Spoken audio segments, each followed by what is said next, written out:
Добро, благодарам. На претходната точка не сакав да зборам, затоа што се исти во принцип, но измените се на оваа точка. Веројатно не треба да се вратам на седницата, 92-та седница на Комисија за финансирање и буџет, водена од пратеник на ВМРО на 15.11.2022, кога се разговарало првично овој заем за кој што денеска пак разговараме, затоа што од тогаш датира. Затоа на пленарна ќе се навратам.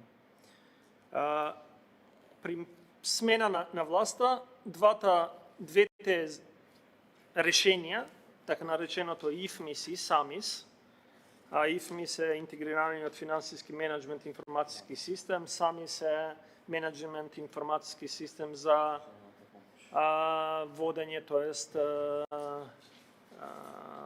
следење на државната помош, која што е интегрирано решение за конечно да се стави ред на двете работи. За ИФМИС имаше тендерска постапка, која што беше објавена од сегашната влада, после одредено време стопирана исто така. САМИС на инсистирање на тогашниот вице-премиер за економски прашање не беше предложена тендерската постапка, знаејќи дека нели после тоа евентуално ако се смени власта, ќе кажат еве сакавте да крадете. Овде никој не може да краде, затоа што се пари на Светска банка. И сега слушаме едно решение, тоест еден нов договор со истиот кредитор за истите решенија, само има една разлика. Тоа што чинало 19 милиона, сега чини 23. Тоа што било кредит од 20, во кој што 800.000 било за подршка на техничката подршка и така натаму да се спреми тоа што треба да се спреми, затоа што е спремено. Ние не слушаме дека сега нешто ќе се смени, затоа што ништо не се сменило во институциите, тие се институциите, тие се работите што треба да се дигитализираат, само слушаме дека 25% е зголемен кредит. Па прашањето ќе биде како за 2 години 25% по кој критериум е зголемен кредитот. Ајде некој ќе каже, нормална појава треба да има индексирање на цени. Ама индексирањето на цени се прави со инфлацијата, зголемените трошоци. Чекај, ја колку што памтам од тоа што вие го кажувате, реалната инфлација во овие 2 години не е 25%. Или е? Или има нешто друго позади?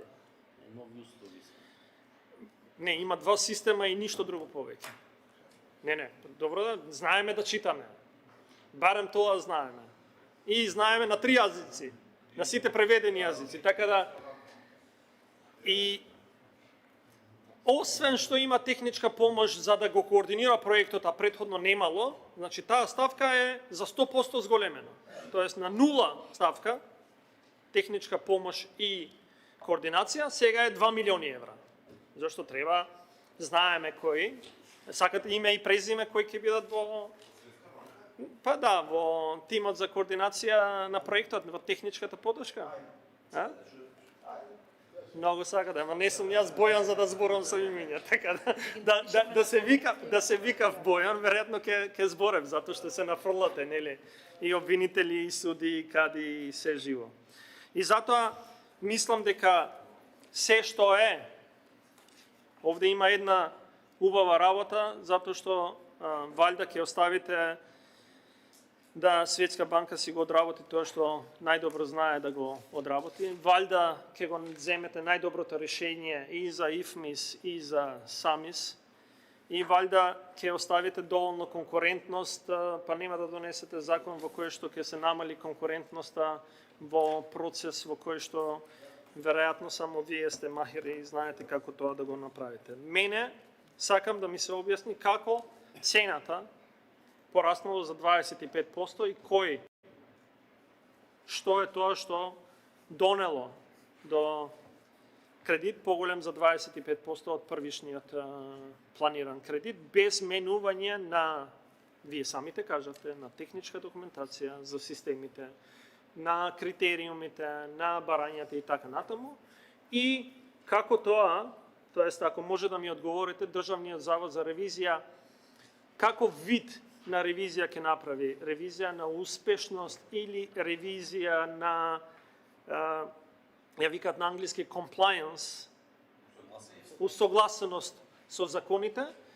што вие ќе плаќате, тоест ќе го користите кредитот од која Државниот завод за ревизија тоа ќе го направи. Кажете ми, само објаснете ми, кој вид на ревизија ќе ја направи Државниот завод за ревизија, а што е поврзано со публикување на кредитот. А ако ми одговорите на овие две прашања, ја секако се што е во добробит на државата, со две раце ќе гласам. Повелете.